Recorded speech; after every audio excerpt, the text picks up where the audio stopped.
Thank you for joining us.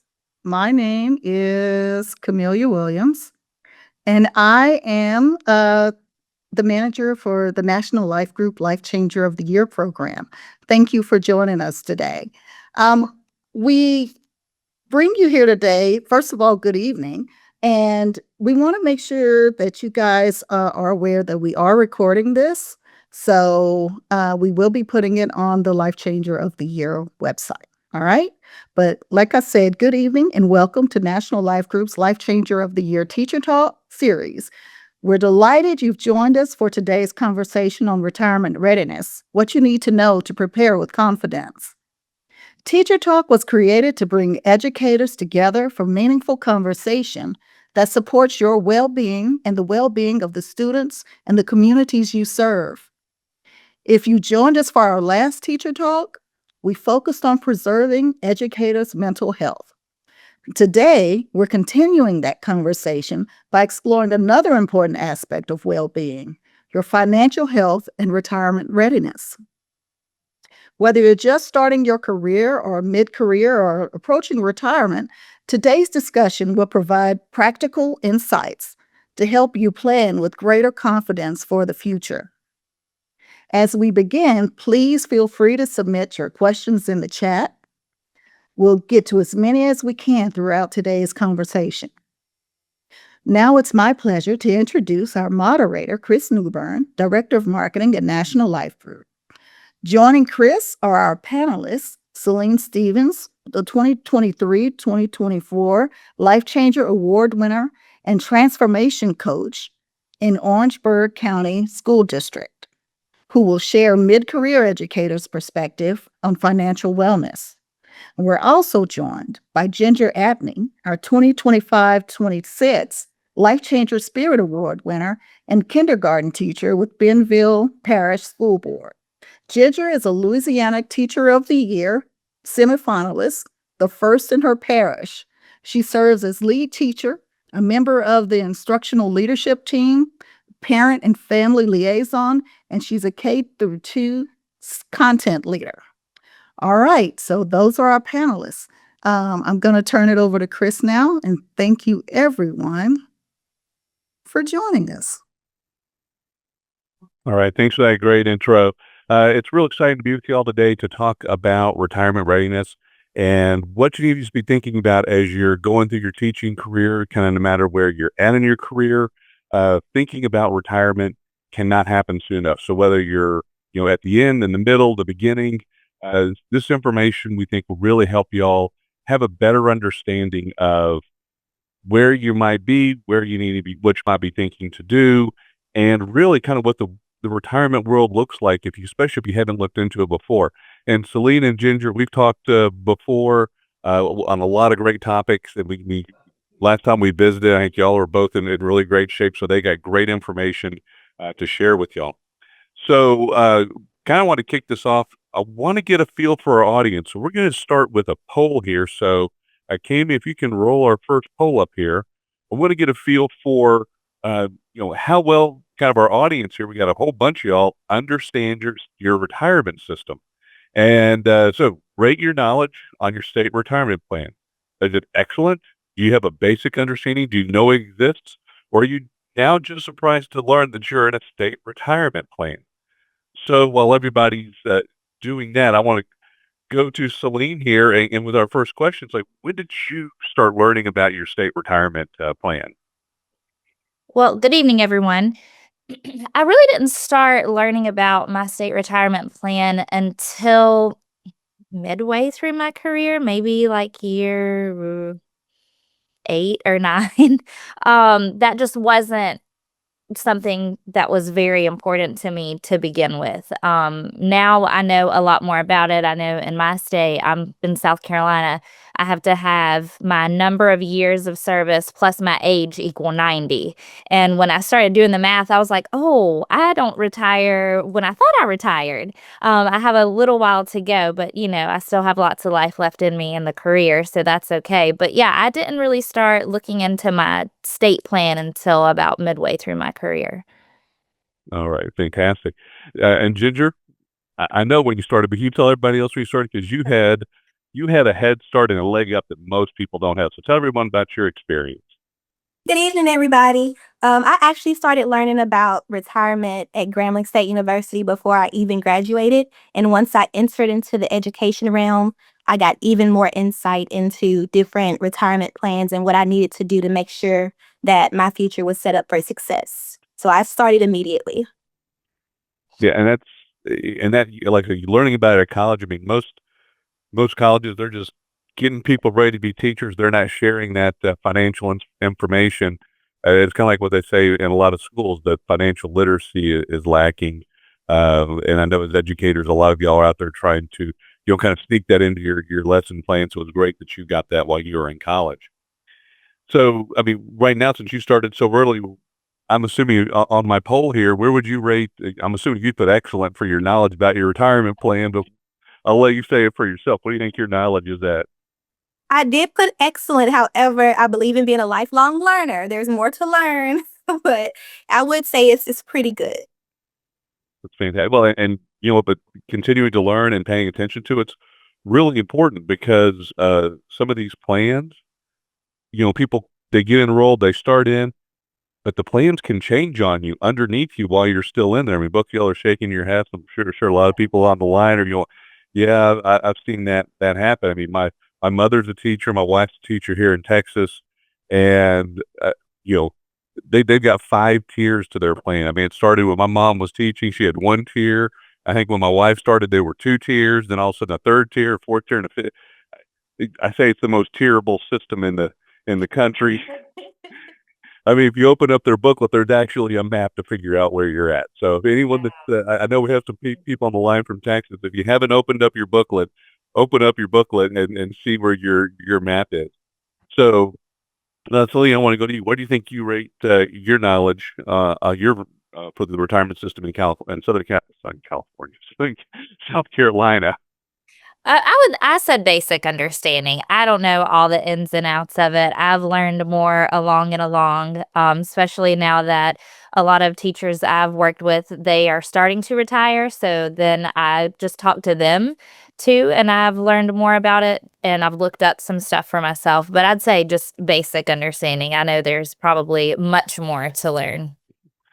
A basic understanding is a good place to start with, and it looks like overall in our group, there is a basic understanding. I want to just share with everybody on the line some statistics that we looked up, so that we can get a kind of a feel of where you're at in regards to everybody else. When we look at knowing your state retirement plan, actually, when it comes to the real world and surveys, a lot of people can't even identify what type of plan they're in. They don't even know that their state pension pays out because they hear about corporate plans or other plans where, you don't get paid out or this happens or that happens. So a lot of people can't even identify their plan. 20%, only 20% people out there knew what they could retire. So kind of like Celine, when she figured out, the rule of 90 and putting it all together, it's quite a surprise for everybody. If I got to hit this share results button here. So there's the results of your poll right there. So 20% knew their actual, retirement. Only 20% knew their actual retirement age, and then when it comes to these pension plans, only 30% knew how long the benefits last. And that's kind of important when you're thinking about your retirement. It's like, wait a minute, is this you're paying into this pension? This is a pension for the rest of your life. Have you planned for that versus a pension that doesn't last the rest of your life, which would be kind of strange, but think about it. 30% of the people out there are in their teachers' pension plans and don't know that it's going to pay them all the way through retirement. So, Kim, if we can take down our poll, I think you have to do that. Now I'm going to stop sharing here. And so when it comes to understanding, I think y'all are both in a great spot. But another thing when it comes to these state pension plans, one of the big misconceptions out there is what you're actually going to get. A lot of people, a lot of educators think that it's going to replace their salary when they retire. So, Ginger, when you're talking to some of your peers, how prevalent is that thought that their state pension plan is actually going to fully replace their income when they retire for people who even know that they have an income coming to them? Well, Well, unfortunately, most people from my generation don't really care very much about retirement. They're thinking about the here and now, just trying to make it, especially with the economy being as it is. Everything is just in an upheaval, so to speak, in our country, and you just don't know. So, most people I know when I first started, I was gung ho. I need to know about my retirement. I want all my ducks in a row. I'm very type A. But most people in my generation, they didn't want any deductions. I want everything to just come straight to me. So most people, unfortunately, in my generation, they don't really care. So as a result, they don't know the ins and outs of retirement. It's way back there in their mind, unfortunately. And that's kind of the way it is today. There's a lot of people, once we kind of get into our next segment about saving and things you can do to supplement it, that's really where that's shining today is, I'm trying to make ends meet. But, this retirement stuff, it's real important to understand some of these facts and figures here. So Celine, kind of the same question to you for you were mentioning you had teachers that were approaching retirement or getting ready to retire. You know, did they kind of have a feeling of what they were going to be getting, or were they kind of I think it unpleasantly depends. surprised? I think it depends on the age, how long they've been in the career. The ones that are retiring, they know, of course, because they've probably looked into it. I was one of those teachers when I started teaching. I was like, I have retirement. Okay, cool. Yeah, I just need all my paycheck. I did not think about let me put more into it. No, it was like put the least amount because I need to pay my bills. I need to pay my student loans off. So when I started my career, and that was 15 years ago. I was one of those people I was like, I didn't know that. And then I actually started teaching in West Virginia. My 6th year of teaching, I moved here to South Carolina. Well, my 5th year, somewhere around there. And I didn't even know that my plan didn't roll over. And fortunately, I have a really good rep who helped me do all of that, got all the paperwork, and I was able to roll over my years and the money that was in that plan. It had to be put into this state that I live in now's plan. I didn't know any of that. It was just out there. So I would say, like Ginger said, the younger generation of teachers, they don't know, unless they have a really good mentor who is talking to them about retirement. And it's never too early to start thinking about it, even when we want all of our paycheck. Yeah, that's very true. Well, I want to just share. So, if there are some new folks on the line, just some information about what you could potentially expect from your state retirement plans. Now, I didn't know who all was going to be here, and there's 50 different states, but I just kind of looked at 3 of the biggest states across the country: Florida, Texas, and California, and kind of looking at how much you want to show y'all how much your paycheck you could expect to be replaced. And I'm talking about the final check when you retire, from where you retire to when you start getting your teacher's pension.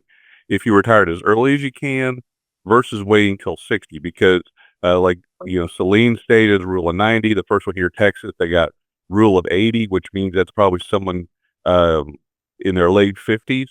So in Texas, if you retired as early as you could, you're only going to get about 55, 60% of your final average pay. California, it's a lot less, which is kind of interesting. But I think that's a lot to do with the retirement age is just set at 55. There's not the kind of years of service component in there. And then Florida, it's 30 years at any age. It's like you put your 30 in and you can go, but you're only looking around a 40 to 50% replacement. Now, Florida's a little bit different when it comes to the retirement because Florida also pays fully into Social Security, where Texas and California educators don't pay fully into Social Security. So the systems are all kind of different. So if you're moving states, especially going into Texas or California, I think there's about a dozen other states that educators don't actively pay into Social Security. More money goes towards their state pension plans, so you're not going to get the same type benefits there. But then when you look at, retiring as early as possible, my wife has a friend that did that. It's like, as soon as I hit my rule of 80, I'm out. And she just kind of took what she got. And it's kind of funny, I was talking to her husband. He was surprised that she was going to get anything at all because she retired early as soon as she could. But, had she worked a little bit longer, just put in a few more years, when we look at getting to age 60, which is kind of the world's perceived retirement age, look at the improvements you could look to get. Now in Texas, you're getting up to almost 70% of your final pay. Florida, you could be up to almost 60% of your or California, almost up to 60% of your final pay. And then in Florida, it's up to, over half of your final pay. So when you're thinking about your retirement and your plans and you're looking at these systems and you look at the rules and you learn how it works, like, okay, here's as early as you can retire, which is great to know. Okay, hey, here's full bargain. I get my full benefit, not a reduced benefit. But it's a lot like Social Security in this fact, if you put in a few extra years, you get exponentially more. For just a handful more years, you can get more and more replacement of your income. And some folks in some states, if you get up to into your mid 60s, you can almost have 100% replacement. So you got kind of a choice here. When it comes to your retirement, you can retire early, take less, but that means you need to be doing preparations to fill in that gap, which is what we're going to talk about next. Or you got to work till you almost got full replacement. So, it's kind of a trade-off out there in the real world. So before we move on to the next topic, when it comes to learning about your state's retirement plans, Celine and Ginger, uh, where did you all learn about it from? First of all, did you go find the state's websites or did someone sit down and talk with you about it? Well, I Googled it. I- And then I hear from, like, coworkers too, but, like, the ones who retired, they fall under a different plan, and they're like, "Oh, 28 years," and I'm like, "That doesn't apply to me," 'cause I so the state's I looked on the state's website. All right. And then in Ginger, yeah, you learned about it in school. So like I said, you had the leg up that like that most people don't have. But I And would like to say that I do rather also have an excellent agent. So he sat down and talked with me also. So if there were any gaps that needed to be filled in, he most certainly filled them. Yep, and filling the gaps, is really important because you don't know, like I said, both y'all are still fairly young in your career, and you're not at the point where, your plan really can't change from underneath you. Because as I've always said when it comes to these state retirement plans, there's three groups of people. There's people that've been around too long that they can't change the plan on. There's people that haven't been around long enough so they can change the plan on, and then there's the new people that get an entirely different deal. So right now, most people on this call, you're probably in that middle group. Maybe you're in this group here, but uh, just always keep in mind, when the state it's in you, when your plan is sending you information, those letters you get in the mail, they're not junk mail. Take some time, open them, even if you can't do it today. That is here's my summertime project thing. Just keep that envelope, put it in your to do in the summer pile because it'll be well worth your time. So, Kimmy, now I want to roll on to our next section here in our next poll. We talk about supplementing your state's retirement plan to kind of fill that gap. What are the options? How does that work? And kind of a look at how that's working out there in the real world. So we go to our poll here. It's like, do you know your state or your district offers a supplementary retirement plan that allows you to save for retirement? So options, yes, you have one and you contribute every pay. Uh, yes, but you don't know how to contribute. Yes, but you save in a different way. Some people are just putting money, quite honestly, into their savings account at their credit unions, which, there's other tools you can use, but if you're doing that, that's certainly better than nothing. And then I actually have someone answering my last year. Wait, they have a way for me to save more. Which is, I'm it works well with my narrative, but it's also very sad to see that there's a fairly decent chunk of y'all that don't know that you have these tools out there to save for your retirement. So, Celine, how did you first learn about saving additionally for your retirement through your employer-sponsored plan? So, my answer to that question was yes, I contribute every payday, and I have an excellent agent who has walked me through all of that. We had people come into our school and talk about extra retirement, and then that I was at that stage of my career where I was like, "Oh, I can listen to this now." I can think about putting extra money in, and she is phenomenal. She walks me through everything. She's actually built up a lot of my knowledge. She's who helped me roll over my former retirement monies into this one. So yeah, I was probably in year, let me think. I'm like doing the math with my children's birthdays. It was so probably 6, no, 5 years ago, maybe. Like, yeah. So I had already taught for almost 10 years, maybe, when I started putting extra retirement into a separate plan. And when you learned about it, did you start immediately, or did you kind of think about it and kick the I can think on it at I all? had maybe heard the little spiel of this is extra retirement maybe twice, and then I was like, "Okay, this sounds like something that I should be thinking about."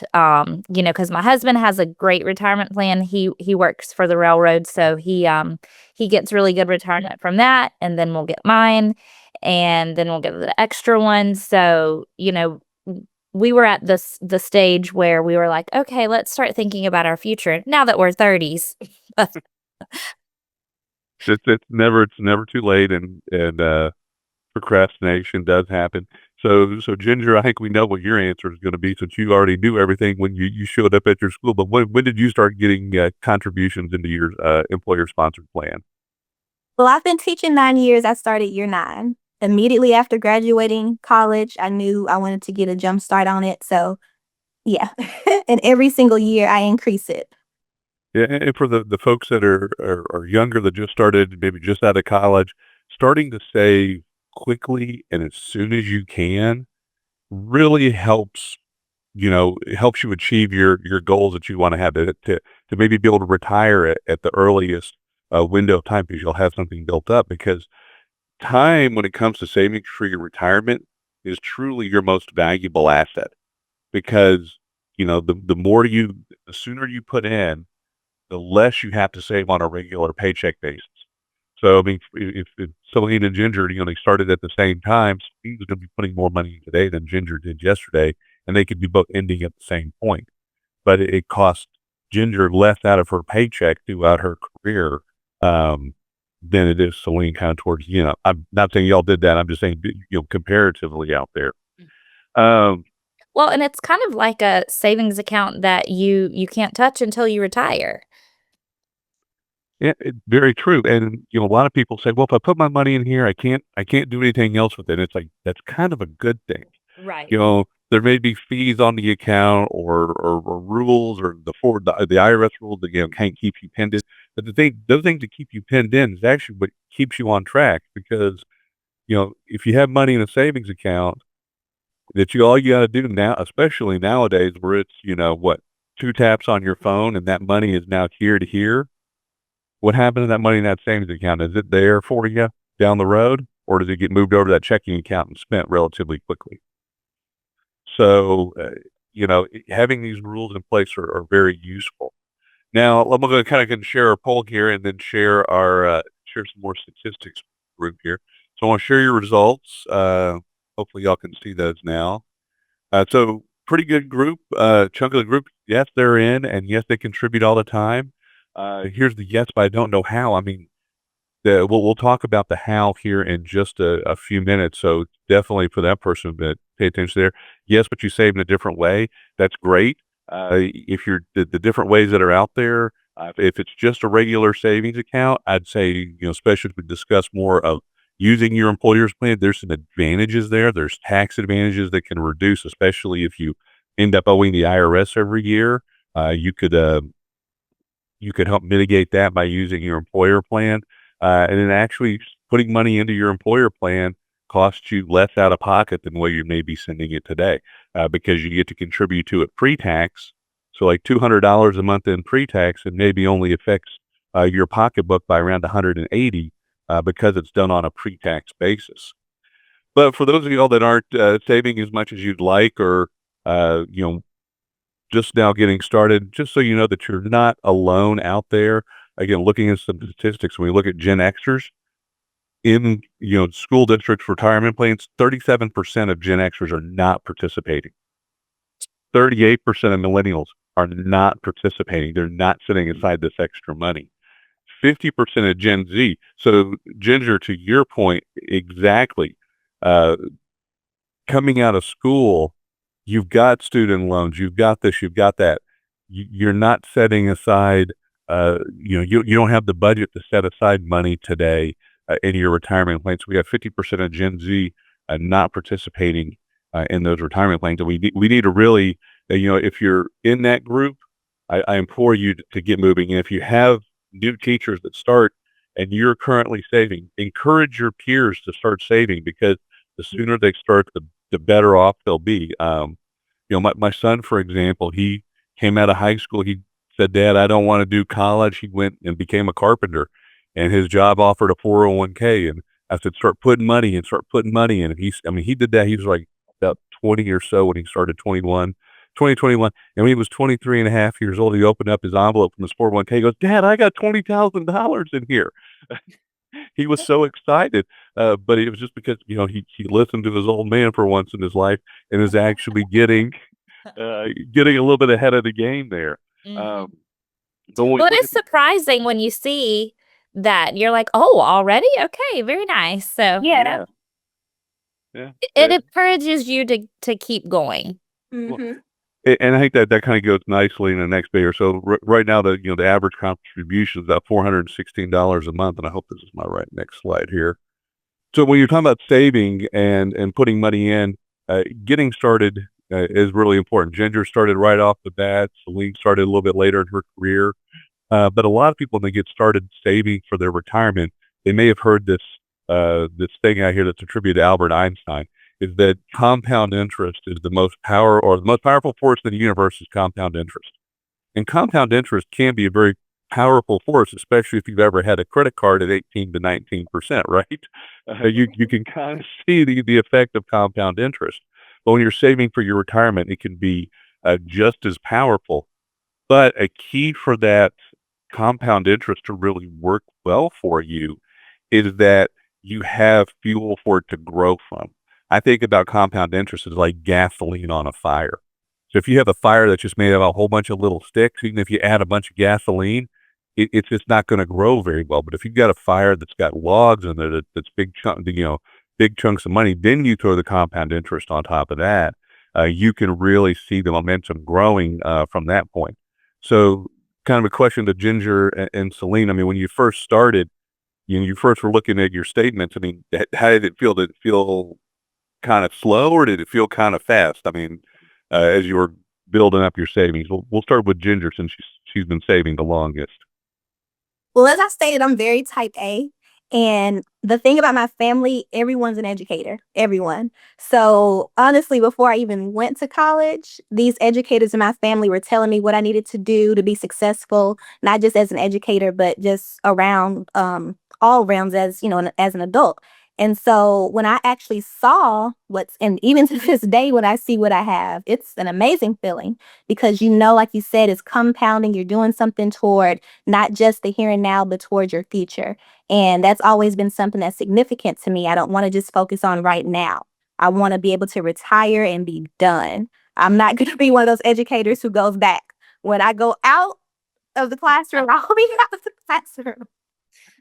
You want to have the choice to stay in the classroom, not be forced to stay in the classroom. Yes. And Celine, how did it feel when you kind of first got started out there? Well, I just want to say, Ginger, very well said. I mean, you're so well spoken on this topic for sure. Well, I just completed my 15th year. So, like I said, I didn't start saving until start saving extra until like year 10. At first, I was kind of like, oh, okay, we just had another kid. I need that money back. But then when my agent would sit down with me and say, oh, this is how much. I was like, "Oh, okay." I can see the purpose of that. And like I said, it's like a savings account you can't touch. And then as my pay increases, as, I get different certifications or degrees, and my pay scale goes up, I'll put in a little bit more. Because like I said earlier before, when I just started, it was like, okay, I need all the money to pay back all the things. I didn't have anyone telling me, hey, prepare for your future, prepare for this. It was kind of like, just figure it out. So after I saw like that my money is slowly building up over time, I was like, okay, all right, I can afford to, continue to make a little bit more, because I am at the age where I need to start thinking about the next phase of my life, and, and my children get older, what's gonna happen when I retire and things like that. Great. So I just shared the poll here. So, I forgot to click the button a minute ago. So check, yes, a lot of people are contributing here. Some folks that are going to learn how to contribute, folks saving a different way, and the people that are hopefully learning about this option. It is time to take advantage of it today, because it does take, as both of our educators have shown us, it takes time and momentum here. And I just want to give you an idea, because I don't, because a lot of people get started and um, they get kind of uh, put out at first, because they're like, this isn't, it's not growing, it's not making a whole lot of forward momentum. I just want to give you an idea that when you start saving, the most important thing you're doing is saving and putting money aside. And this is just some quick examples here. If someone's putting aside a couple $200 a month, just that's it. All you're doing is $200 a month. At 3% interest at the end of your first 10 years of savings, 86% of your money in there is your money. It's what you put in. But again, that's the fuel you are putting into the fire for that compound interest to really start growing.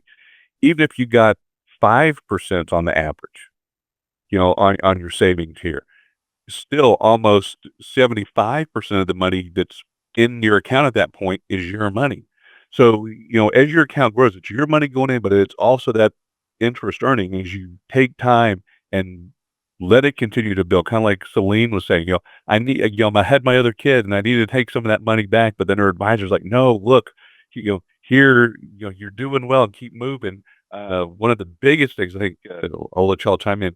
I mean, would y'all consider consistency of savings one of the most critical things that you can do? A certain consistency and discipline. Yes, discipline's a good word. And I think that's with every area of your life, Mhm. consistency and discipline if you wanna see results in something. But as far as our conversation on retirement goes, and doing a little bit extra, of course. Yeah, exactly. And I think Celine, you just said the next key thing: doing a little bit extra, but doing that extra consistently. Because starting to save, that's your first important step. Continuing to save, whatever you're doing, that's two. But what's the third step? What's the probably the most critical one, depending, especially if you didn't start saving a lot in the first place, ladies? What's the third step that's really important here? I'll start now if you haven't already. Mhm. Yeah, And then doing it increasing when you can. Mm-hmm. absolutely, because getting started is great, saving consistent is great, but if you're not increasing, taking those opportunities to build it up more, put more of your money in, put more fuel into that fire so it can burn brighter and be there for you in retirement, it's not going to be there. And like I said, my wife's a teacher, and her friends knew that I've been doing this 403B with National Life. I've been working with in this market for almost 25 years now. And so they said, "Okay, you come take a look at my statement," because their agent just gone. And they said, "Can you take a look at my statement and tell me I haven't really looked at this thing?" And this educator was retiring with 30 years of service, and she'd been saving since her first year teaching, because an agent came in, or a representative came in, and got her saving $50 a month. When I sat down to talk with her, guess how much she was saving still? $50. $50 a month. Guess how much she had after 30 years in her retirement account? About $35,000. And she thought she'd been doing the right thing, and she Just had doing been, she'd been putting extra. it in, but she never bumped it up. She never, uh, took that next step, in moving her savings up.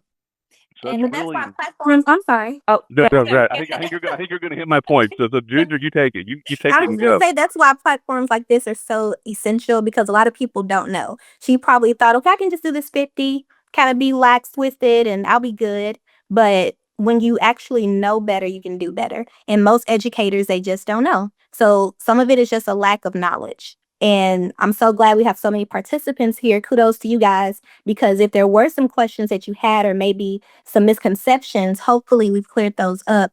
And, you can start now. Mhm. And I was just gonna say to, find an agent that will walk you through that, a mentor, because that's really important. Because I was one of those that, I don't know. Sure, that's a long time from now.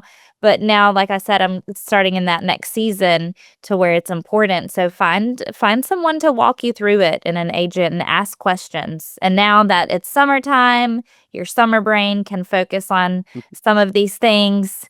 You're not in the classroom every day, so I would take some time now to focus on looking ahead. And when you That's said that, Celine, the kindergarten teacher in me went back to our curriculum, the story about the ant and the grasshopper. Because let's Oh, be yeah, because the grasshopper played, That's right. and And the I even ants were told my not gonna students that share. we're gonna be ants, not grasshoppers, okay? I want y'all to prepare all year long.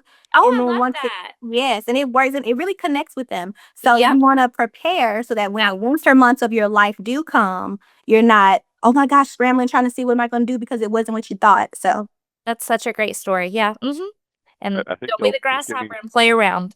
right. I think y'all gave me my next 403 marketing piece I'm gonna go back and work on next week. The ants and the grasshoppers, The you're ants good. and the grasshoppers. I can see the graphics and the images already there. And y'all both talked about working with agents, and that's, as educators, it's kind of surprising.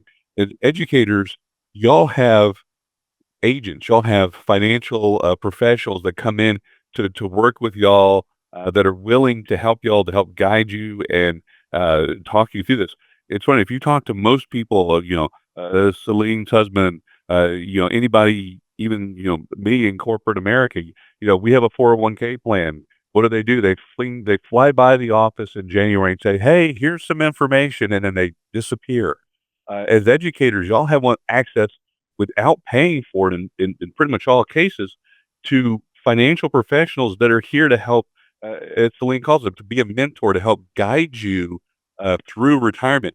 Those folks are there to help you. They've really, I like to say, I've worked in this business and I've talked to agents for a quarter of for 25 years. I'm making myself feel really old now, but I've done it. I've done it with people for one, and you know, not, I won't say 100%, but I will say 99% of these folks out there, they really genuinely are there to help you be successful. If you're not working with somebody and you need to find somebody, ask people that you know that are saving. Hey, who are you working with? Can you hook me up? Can you give me their name? That's the best way to do it. I was just gonna add on to that. A lot of times, some of those agents have been in education themselves, so they know what it's like. They know the ins and outs of it. Yeah. Yeah, absolutely, and especially there's a lot of retired educators. I worked with superintendents that became agents because they knew how much the education was lacking, and the schools themselves. Schools. I mean, all y'all here, y'all are all focused on educators and being educators and helping children. Even at your school district level, what's their main focus? Is the kids. Sadly, the teachers and their retirement system, it's like, okay, yeah, here's the stuff. It's on the website. Go look over here And then we don't and have time to figure do it that. out. Yeah. And y'all don't have time. So working with a professional, I know they may seem like a nag sometimes, but they're trying to help make sure that you take the action you need. And summertime is a great window. Y'all both said it. This is the time where you need to pull your financial paperwork out and grade your own papers. Grade Yeah. yourself on how well you're doing. And when you look at it, you go, I haven't gone very far. That's that's okay. Now it's time for you to reconnect with your professional. And if they're not returning your phone calls or you can't find them anymore, find a new one. Call your company that you have your money with. Ask them to connect you to a new advisor, and they will find somebody to help you. Ask your coworkers who they're with. Again, find an advisor. You have this magnificent resource that you can take advantage of. That they're there to help you retire with dignity, to have the retirement you deserve, and do it on your schedule. And by working with somebody, you can really do that quite a bit and do it well. So, ladies, any thoughts here before we kind of move on to the next section as far as taking advantage of your employer's plans or any other pieces of advice you would like to share with them? I No. All right. So we talked about probably the two most important things and two key things out there. Learning about your employer's, your state's pension plan. I mean, that's key. You do that first, you know where you're at, and you figure out, where to go from there. Okay, we'll figure out what you need to do. Next thing, find out what your employer's, how you can supplement that, because a little bit of supplementation can go a long way. It doesn't take a lot. And you can't start soon enough, and it doesn't matter when you start. And I know both Celine put it right. Having kids is hard, and it takes a lot of your money. I mean, like I said, I've started here. My wife was already a teacher. I was working, and I could set her policy up, and I was working in my company for almost 5 years before I sent the paperwork home the first time. And then I was working here 7 years before I sent the paperwork home the second time. I was working, and I looked at all these numbers all the time, and I knew what was going on. It took that third time. It took almost 10 years before I actually started, 'cause it's like, oh, the kids, the this, the that, and procrastination is a real thing. The two-headed turtle will pull you in both directions and not let you go anywhere. That's the emblem of the procrastinator. Uh, but again, as soon as you start, the better off you are, and away you go. So let's talk about taking action. And let's go to our last poll here, Cami, about so what's next? So just kind of get everyone's feeling here. What do you think the most important next step is after this call? Finding out what your district offers, finding an agent, learning about your state's retirement plan, or all of the above? So while that's going on, um, Ginger, what do you think that the most important step is? I mean, I saw your finger, you clicked fastest. I think I know which one you were. I saw you come in first. But what do you think the most important step is? All of the above for certain.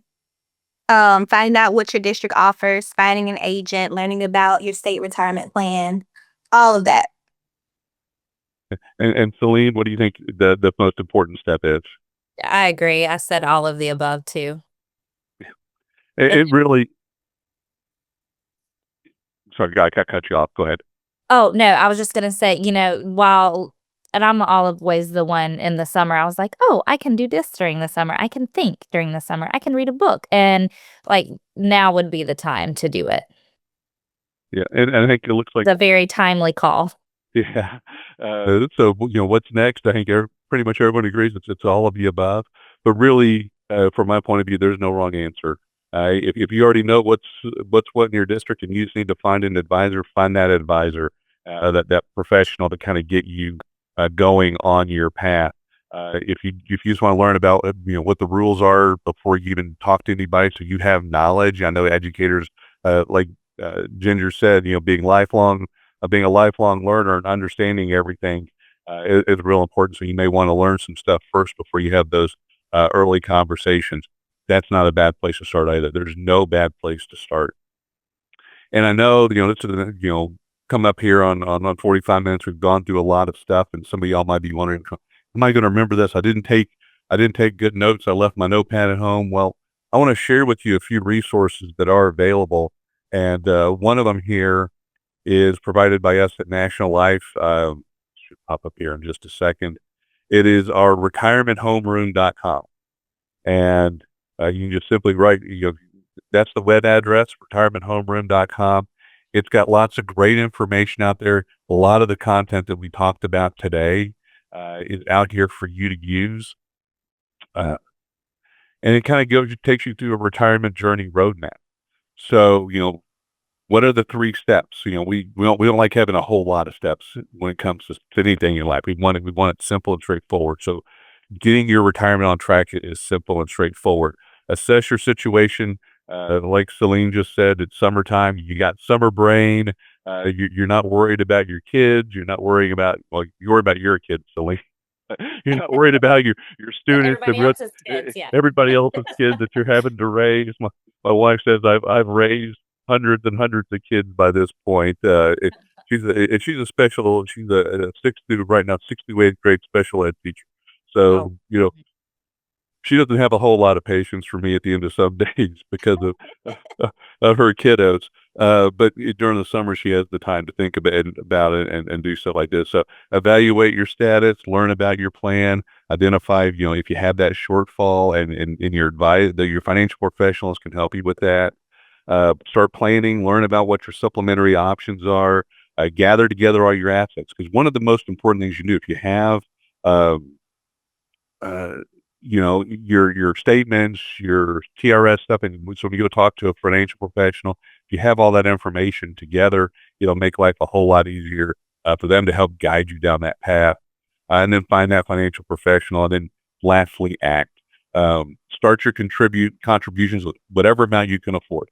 So even if you're a new teacher and you can only do that $50 a month, do that $50 a month. But really, if you think about it, $100 a month for most teachers is only $80 out of your pocket. Because again, these are going into your 403Bs or 457s. These are pre-tax contributions. I don't want to get over technical with that, but that means the money you get goes in before your federal taxes are assessed. So what actually you feel in your pocket, $100 goes in, but you only feel $80 out of your pocket. So it's a pretty powerful tool that you can take advantage of. Um, so, think about, how you could do at least $100 a month to get started, and then you start building it up from there.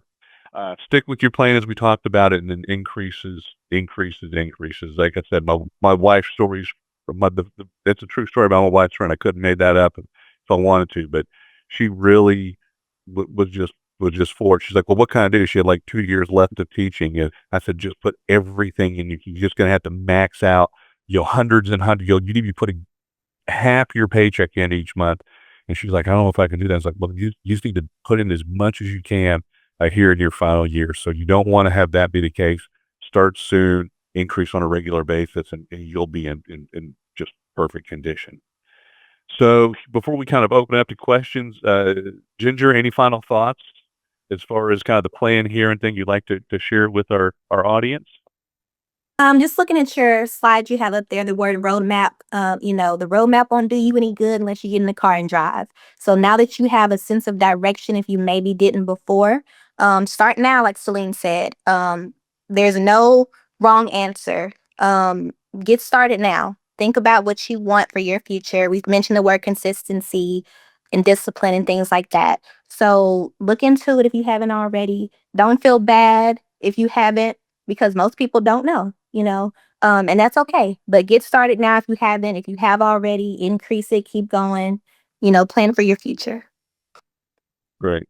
And Celine, final thoughts from you? No, I couldn't have said it better myself, Ginger. Great job. Just setting yourself up now for later, basically, think about the future. All right. Well, I do appreciate both of y'all spending time with everybody today. And hopefully we have a bunch of people on the call, so hopefully everyone picked up a nugget or two and have some ideas where to go. I'm going to flip this back to in case anyone wants to write down the address. We try to keep it simple, but I misspell this hot stuff all the time. So there's the website address if you want to go get just some more basic information. But now, Cammie or Megan, or what are y'all looking at? Any questions in the chat that we need to tackle here in our last little bit of time?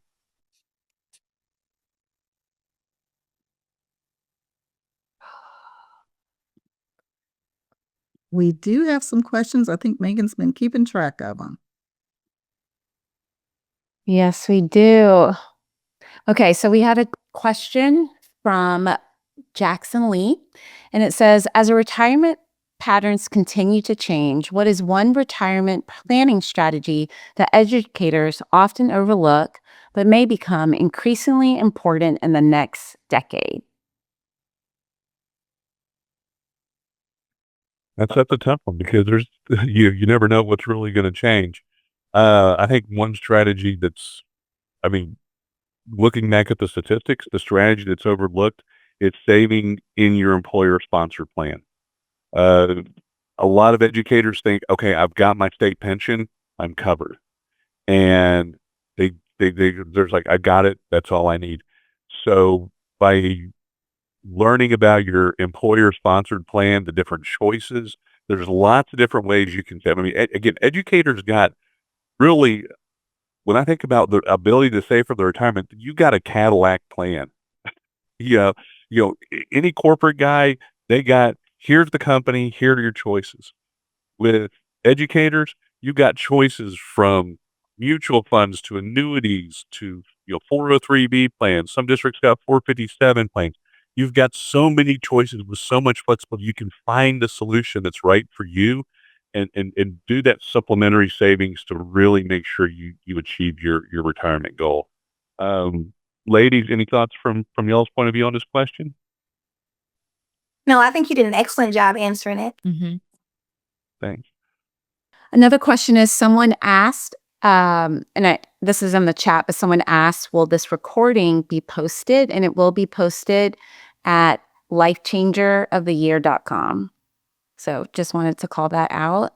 And then the last one from John Russ, it wasn't a question, but a comment that I think a lot of people believe.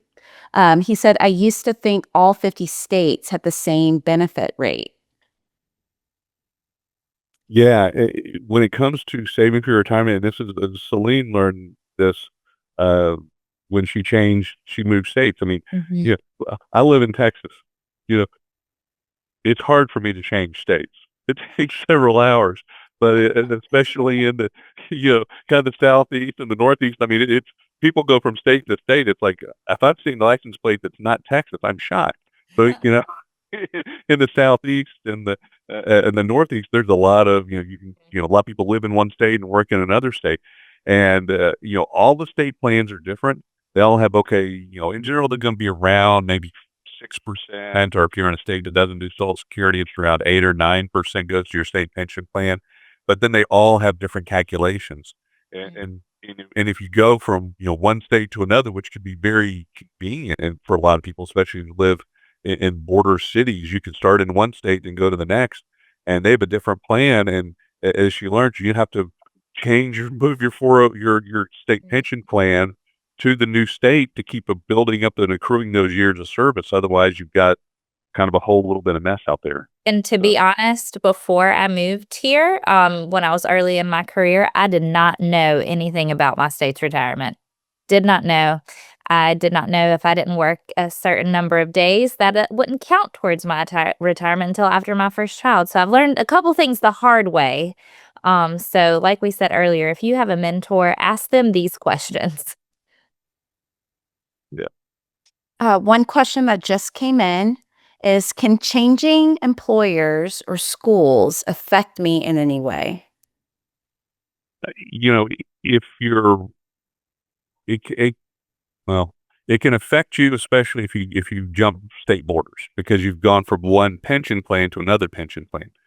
If you have a 403B or 457 through an employer and you move from one school district to another school district, most of the time there's some portability to that. You can continue to contribute to your 403B just through your new employer.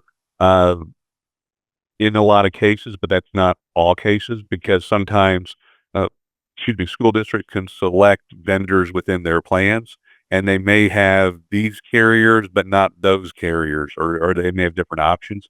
So you may have to either transfer your money from the old carrier to a new carrier, or just leave that money. And this is the nice thing: you can always just leave an old 403B from an old employer, or old 457, just dormant, not contributing, and start a new one with your new employer. That's perfectly fine. That's perfectly legal. There's no issue there.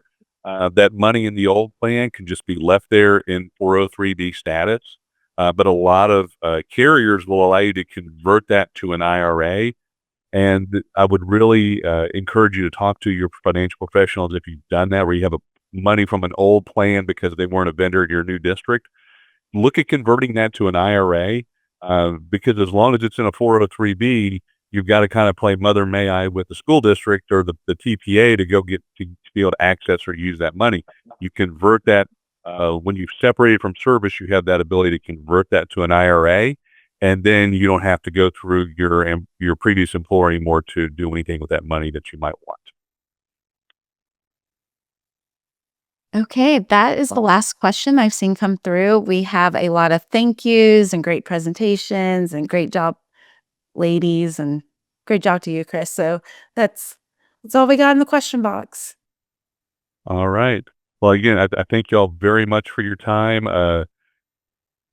Celine, Ginger, y'all were great. Y'all had, I think, lots of great stuff to share with everybody, and both great stories as far as achieving, working towards achieving your goals.